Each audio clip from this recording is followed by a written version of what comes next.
খবর শুনছেন দিনাজপুর সংবাদ চ্যানেল থেকে। আজ জানাবো পশ্চিমবঙ্গ দেশ বিদেশের বাছাই করা গুরুত্বপূর্ণ তাজা সংবাদ। খবরের শুরুতে জানিয়ে দেব সংবাদ শিরোনাম, পরে বিস্তারিত। কোভিড টেস্টিং কেলেঙ্কারি, চরম বিপাকে তৃণমূল সাংসদ অভিষেক। এবার নজিরবিহীন পদক্ষেপ জাতীয় মেডিকেল কমিশনের। পূর্ণগ্রাস সূর্যগ্রহণ ঘিরে বিভ্রান্তি, ছায়া কি উল্টো দিকে সরবে, কি জানালেন বিজ্ঞানীরা।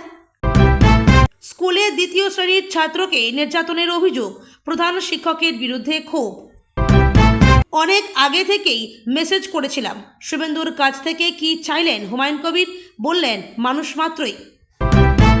রোগ যেন সারতেই চাইছে না, পুলিশ তুলছে 20,000 করে তোলা, বিস্ফোরক দিলীপ। ডিএ জট কাটাতে করা নবান্ন, শিক্ষক শিক্ষাকর্মীদের জন্য বড় সুখবর, কবে মহার্ঘ ভাতা পাবেন কর্মীরা। অন্নপূর্ণা যোজনায় 2,16,00,000 মোট আবেদন করেছেন, কারা কারা বিবেচিত হবেন, জরুরি ঘোষণা মুখ্যমন্ত্রীর। 10 তারিখ নিয়ে কি বললেন। ডাবল ইঞ্জিনের সুফল, 1 মাসে 25 শিল্পপতিকে জমি দিয়েছি, বড় ঘোষণা মুখ্যমন্ত্রীর। বাংলাদেশের রাষ্ট্রপতি নির্বাচনের দিন ঘোষণা, বিনা প্রতিদ্বন্দ্বিতায় জয়ের সম্ভাবনা। অন্নপূর্ণা যোজনা নিয়ে সোশ্যাল মিডিয়ায় বিভ্রান্তি, আইনত ব্যবস্থার কথা বললেন মুখ্যমন্ত্রী, রেল বানানো 2 জনের নামও উল্লেখ। প্রিমিয়াম দিতে ভুলে গিয়েছেন, এক ভুলেই হাতছাড়া হতে পারে লক্ষ লক্ষ টাকার ডেথ ক্লেম। এখনই কাউকেই জোর করে বদলি নয়, প্রাথমিকে সারপ্লাস বদলি মামলায় বড় নির্দেশ কলকাতা হাইকোর্টের। সিপিএম সিপিআই বামপন্থী নয়, রামবাম জোটকে করা ভাষায় তো এসইউসিআইয়ের। নতুন শরিক সাংসদদের প্রাতরাশে ডাক প্রধানমন্ত্রীর, অনুপস্থিত থাকার সম্ভাবনা কোন সাংসদদের। মোদি এনসিপিআই বৈঠকে কারা অনিশ্চিত। 7 আগস্ট বাড়বে দুর্যোগ, কলকাতায় হলুদ সতর্কতা, উত্তরবঙ্গে কমছে দুর্যোগের দাপট। দুটো বিষয়ে বাংলায় তার আগ্রহ, নির্মলা সীতারামনের সঙ্গে কথা শুভেন্দুর, চলতি মাসেই বঙ্গ সফরে অর্থমন্ত্রী। অন্নপূর্ণা যোজনা নিয়ে নতুন করে বড় ঘোষণা মুখ্যমন্ত্রীর, এবার থেকে প্রতি মাসে কবে টাকা ট্রান্সফার, সেপ্টেম্বর থেকে এই তারিখের মধ্যে। 2 লক্ষ টাকা ঘুষ নেওয়ার সময় হাতে নাতে পাকড়াও, গ্রেপ্তার ভিডিও অফিসের সরকারি আধিকারিক। সরকারের সঙ্গে বিশেষ ডিল, মুখ খুললেন সোনাম ওয়াংচুক, বললেন বিশ্বাসভঙ্গ হয়েছে। অন্নপূর্ণা যোজনার ভেরিফিকেশনে কাদের আরও সময় লাগবে, জানালেন মুখ্যমন্ত্রী। আপনি কি অফলাইনে আবেদন করেছেন, তাদের জন্য রইল বার্তা। বৃদ্ধাশ্রমে শেষ বাবা, শেষকৃত্যে আসার সময় হলো না 3 মেয়ের কারো, ভিডিও কলে হাজিরা দিলেন, 5100 টাকা দিয়েই ক্ষান্ত। ইউপিএফও নতুন আধার বেসড পোর্টাল, খুঁজে দেবে আপনার পুরনো প্রভিডেন্ট ফান্ড অ্যাকাউন্ট। জেনজেড তো তাই কানে হেডফোন দিয়েই পথ নিরাপত্তা সপ্তাহে রাস্তা পেরোতে গিয়ে আজব উত্তর পথচারীর। ভালো তৃণমূল খারাপ তৃণমূল বাছাই আর নয়, এবার সব তৃণমূলের জন্যই দরজা খুলতে চায় বিজেপি, বিরাট পালাবদল। পরপর 3টে চেক বাউন্স, হুমায়ুন কবিরকে সরালো মোহামেডান স্পোর্টিং। নতুন সভাপতি কে হলেন জানেন। আন্দোলন করলেই জেনজেডরা দেশ বিরোধী হয়ে যায় না, যুব প্রজন্মে চোখ বুঝে ভরসা আরএসএস প্রধানের। বিজেপি নেতা খুনের ঘটনায় অসম থেকে সিবিআইয়ের হাতে গ্রেপ্তার পলাতক তৃণমূল নেতা। এতক্ষণ শুনছিলেন সংবাদ শিরোনাম, এখন আসছি বিস্তারিত খবরে। করোনা পরীক্ষার কিট নিয়েও জালিয়াতির অভিযোগ, প্রশিক্ষণহীনদের দিয়ে মেগা কোভিড-19 টেস্টিং ড্রাইভের অভিযোগ উঠেছে। জাতীয় মেডিকেল কমিশনে অভিযোগ জানান বিজেপি নেতা অভিজিৎ দাস ওরফে ববি। অভিযোগের পরে রাজ্য মেডিকেল কাউন্সিলকে তদন্তের নির্দেশ দিয়েছে এনএমসি। করোনাকালে অভিষেক বন্দ্যোপাধ্যায়ের উদ্যোগেই নাকি এই কর্মসূচি চালু হয় বলে জানা গিয়েছে। করোনাকালে বড় জালিয়াতি বাংলায়। দক্ষিণ 24 পরগনার বিজেপি নেতা অভিজিৎ দাস ওরফে ববির অভিযোগের পরিপ্রেক্ষিতে এবার নড়ে চড়ে বসল এনএমসি বা ন্যাশনাল মেডিকেল। অভিযোগ পাওয়ার পর একটি চিঠি পাঠিয়ে ঘটনাটি নিয়ে এনএমসি তদন্তের নির্দেশ দিয়েছে পশ্চিমবঙ্গ মেডিকেল কাউন্সিলকে। এনএমসি স্পষ্ট নির্দেশ দিয়েছে যে এই ঘটনায় অভিযুক্ত চিকিৎসকদের বিরুদ্ধে তদন্ত করতে হবে, দোষী প্রমাণিত হলে বাতিল করতে হবে তাদের রেজিস্ট্রেশনও। করোনাকালে অভিষেক বন্দ্যোপাধ্যায়ের উদ্যোগে মেগা কোভিড-19 টেস্টিং ড্রাইভ কর্মসূচি চালু হয়। অভিযোগ 12 জানুয়ারি 2022 সালে ডায়মন্ড হারবার স্বাস্থ্য জেলায় 53,203 জনের র্যাপিড টেস্ট হয়েছিল। মোট 26 জন চিকিৎসককে দিয়ে 53,203 জনের র্যাপিড টেস্ট হয় ওই দিন। পজিটিভিটি রেট দেখানো হয়েছিল মাত্র 2.31%। পশ্চিমবঙ্গের স্বাস্থ্য দপ্তরের তথ্য অনুযায়ী সেই দিন গোটা রাজ্যে 71,792 জনের র্যাপিড টেস্ট হয়েছিল। অনেকের মনে প্রশ্ন, অভিযোগের ভিত্তিতে তদন্ত হলেও শাস্তিমূলক কোনো পদক্ষেপ নিতে পারবে রাজ্য মেডিকেল কাউন্সিল? নিয়ম অনুযায়ী চিকিৎসা সংক্রান্ত কোনো অভিযোগ পেলে মেডিকেল কাউন্সিলকে পূর্ণাঙ্গ তদন্ত করতে হবে এবং অভিযুক্ত চিকিৎসককে আত্মপক্ষ সমর্থনের সুযোগ দিতে হবে। যদি কোনো ব্যক্তির অভিযোগ প্রমাণিত হয় তবে তার বিরুদ্ধে শাস্তিমূলক ব্যবস্থা কিছু সময়ের জন্য বা স্থায়ীভাবে তার রেজিস্ট্রেশন বাতিল করার ক্ষমতা আছে রাজ্য মেডিকেল কাউন্সিলের। আর মাত্র 6 দিন, ভর দুপুরে অন্ধকার নেমে আসবে পৃথিবীতে, আকাশ থেকে গায়েব হয়ে যাবে সূর্য, পূর্ণগ্রাস সূর্যগ্রহণের সাক্ষী থাকবে অর্ধেক পৃথিবী। তবে 12 আগস্টের পূর্ণগ্রাস সূর্যগ্রহণ কি উল্টো? উঠছে প্রশ্ন। কারণ গ্রহণের গতিপথ দেখে তেমনই ঠাহর হচ্ছে। কেন এমন মনে হচ্ছে তার কারণ ব্যাখ্যা করলেন বিজ্ঞানীরা। পৃথিবী পশ্চিম থেকে পূর্ব দিকে অগ্রসর হয়। পৃথিবীকে প্রদক্ষিণের সময় চাঁদও ওই একই পথ অনুসরণ করে, অর্থাৎ ঘড়ির কাঁটার বিপরীত দিকে এগোয়। পৃথিবী নিজের অক্ষে যে গতিতে পাক খায় তার চেয়ে দ্রুত গতিতে চাঁদের ছায়া পৃথিবীর ওপর দিয়ে সরে যায়, যাকে পূর্ণগ্রাসের পথ বা প্যাথ অফ টোটালিটি বলা হয় উমব্রা। ওই পূর্ণগ্রাসের পথ ও বিস্তৃত পশ্চিম থেকে পূর্ব দিকে। কিন্তু 12 আগস্ট পূর্ণগ্রাস সূর্যগ্রহণের গতিপথ দেখে বিভ্রান্ত হচ্ছেন অনেকেই। কারণ এবার পূর্ণগ্রাসের পথ শুরু হচ্ছে সুমেরু বৃত্তের কাছাকাছি, উত্তর সাইবেরিয়া থেকে। ক্রমশ তা গ্রিনল্যান্ডের পূর্ব অঞ্চলের দিকে এগোচ্ছে।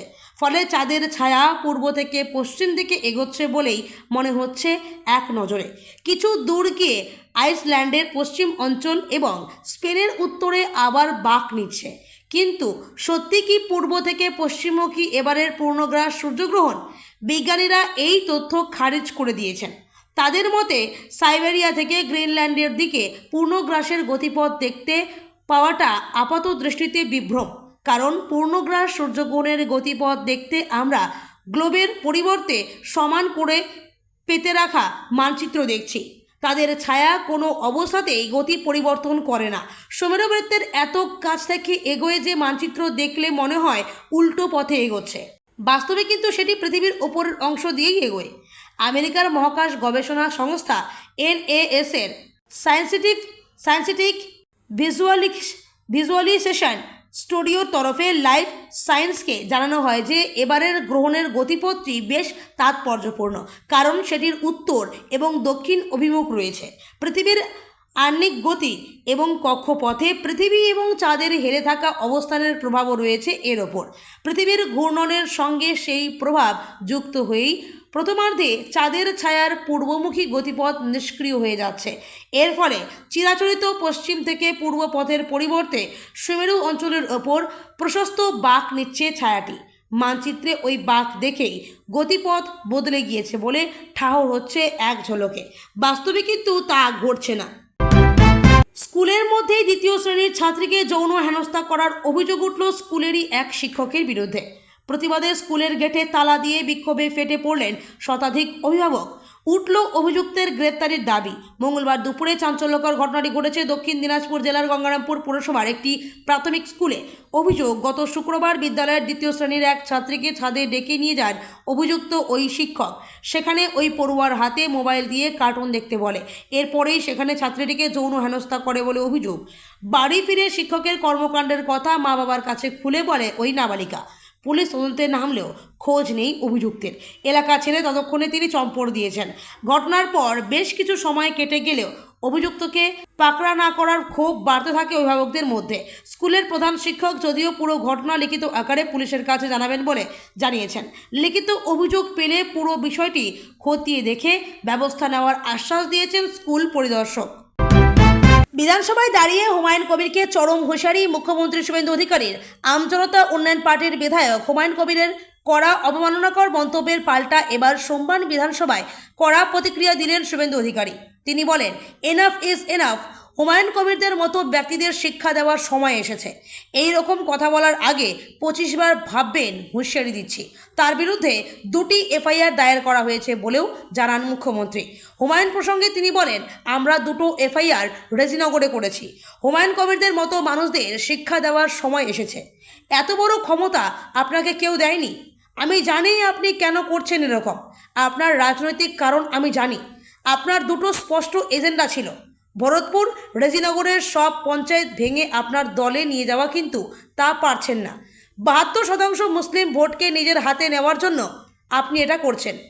হুমায়ুন কবির আগে বলেছিলেন, আমি শুভেন্দু অধিকারীকে সেদিনই বলেছি, আপনারা ভোটে জিতেছেন, আপনাদের দল সরকার গড়েছে, খুব ভালো কথা, কিন্তু মুর্শিদাবাদে এই আস্ফালনটা একটু কম করতে বলুন।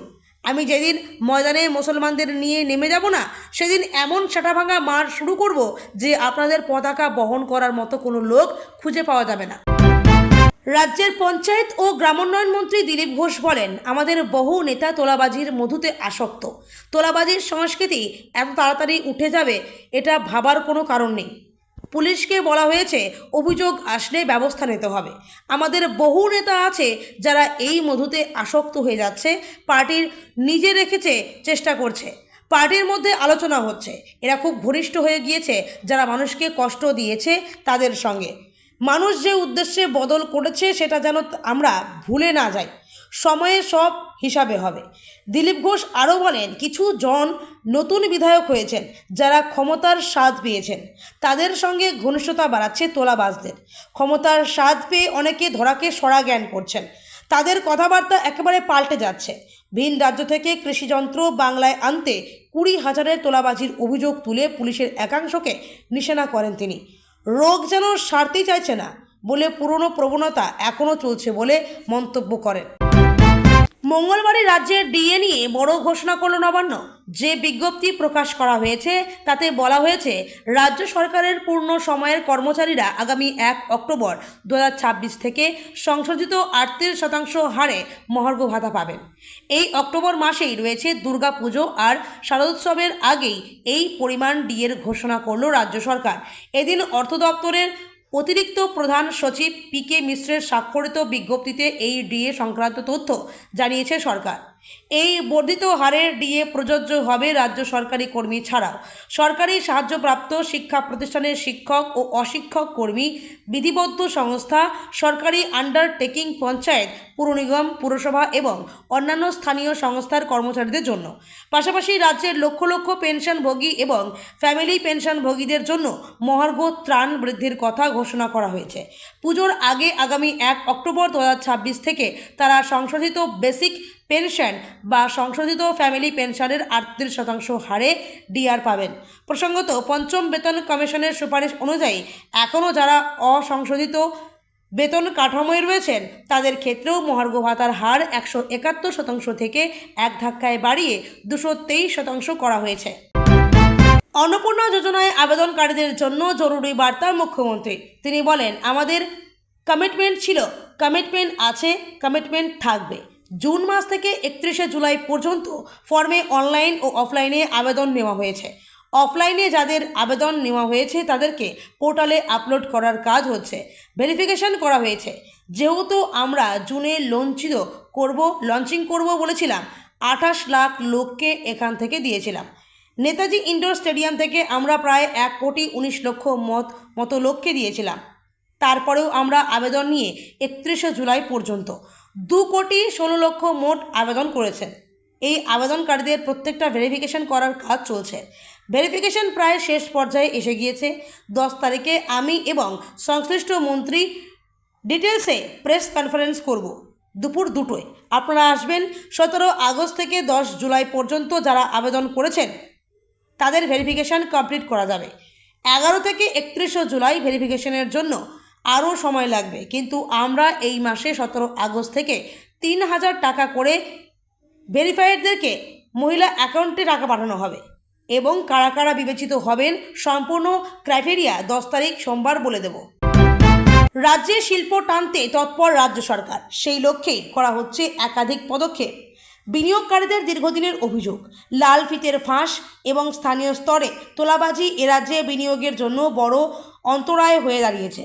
পালাবদলের পর সেই জট কাটিয়ে শিল্পবান্ধব পরিবেশ উপহার দিতে চাইছেন মুখ্যমন্ত্রী শুভেন্দু অধিকারী। বৃহস্পতিবার তিনি ঘোষণা করেছেন আগামী 1 মাসের মধ্যে 25 জন শিল্পপতিকে জমি হস্তান্তর করবেন। পাশাপাশি 100 কোটি টাকার বেশি বিনিয়োগ হলে আর স্থানীয় পৌরসভা বা পঞ্চায়েতের অনুমোদনের প্রয়োজন হবে না বলে ফের এদিন জানান মুখ্যমন্ত্রী। কলকাতার মিলন মেলা প্রাঙ্গণে আয়োজিত বস্ত্রশিল্প সম্মেলনে যোগ দিয়ে রাজ্যের শিল্পের এই নয়া রোডম্যাপ তুলে ধরেন মুখ্যমন্ত্রী। শিল্পায়নের ক্ষেত্রে জমি বরাবরই একটি স্পর্শকাতর বিষয়। সেই সমস্যা মেটাতে সরকার যে এখন অনেক বেশি তৎপর তা এদিন স্পষ্ট করে দেন মুখ্যমন্ত্রী।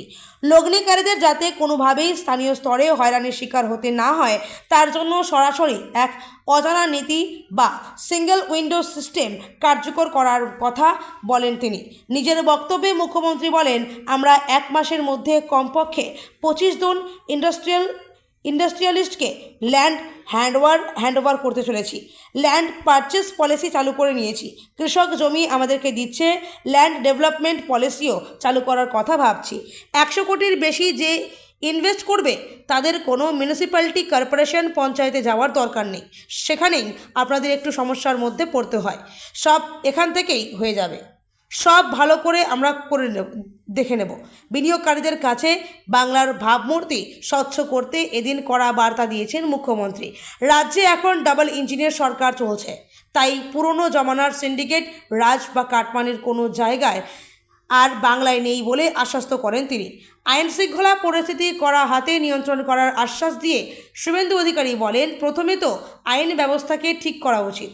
যেভাবে গুন্ডাগিরি, সিন্ডিকেট রাজ, কাটমানি, চাঁদা তোলার যে পরিবেশ ছিল সেটাকে তো বদলানো উচিত আগে।